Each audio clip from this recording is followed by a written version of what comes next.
I am Dr. Meenu, senior physiotherapist, greater Noida, Kailash hospital. जैसा कि हम सब जानते हैं कि आज का टाइम जो है सब अपनी ही व्यस्त दिनचर्या में इतने बिज़ी हो जाते हैं और सबका जो वर्क कल्चर है इतना बिज़ी रहता है कि हम अपने बॉडी के ऊपर इतना ध्यान नहीं दे पाते हैं।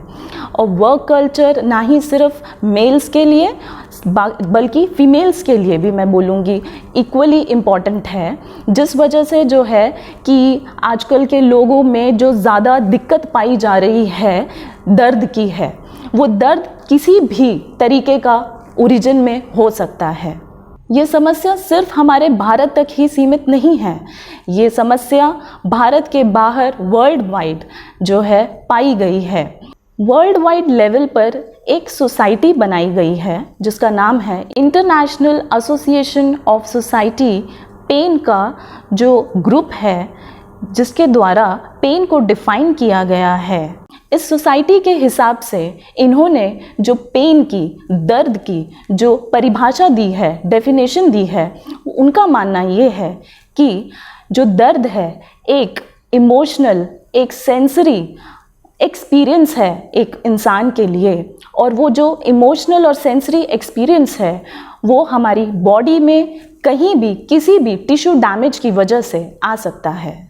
जो दर्द होता है वो हमारी बॉडी में कैसे हमें महसूस होता है, उसका दो तरीके के रास्ते होते हैं। जब भी हम किसी भी सरफेस को, जैसे कि मैंने किसी गर्म चीज़ को अगर मैंने हाथ लगाया है तो हमारी बॉडी से सेंसरी जो इनपुट्स होते हैं वो एक्टिवेट हो जाते हैं, जिनके एक्टिवेट होने की वजह से हमें ब्रेन से इनपुट मिलता है कि हम अपना हाथ फटाफट से उस सरफेस से दूर खींच लें।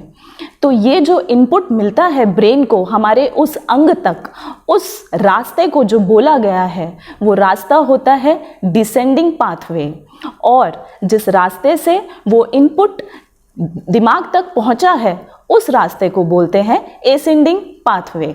स्टडीज़ के अकॉर्डिंग पेन दो तरीके का डिफाइन किया गया है।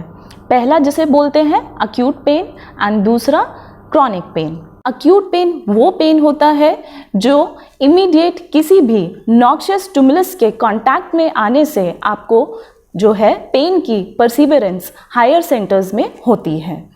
ये पेन आपको 3 महीने से कम तक की ड्यूरेशन का रहता है, और कोई भी पेन अगर आपका 3 महीने की ड्यूरेशन से ज़्यादा रहता है उस पेन को कैटेगराइज किया जाता है क्रॉनिक पेन में।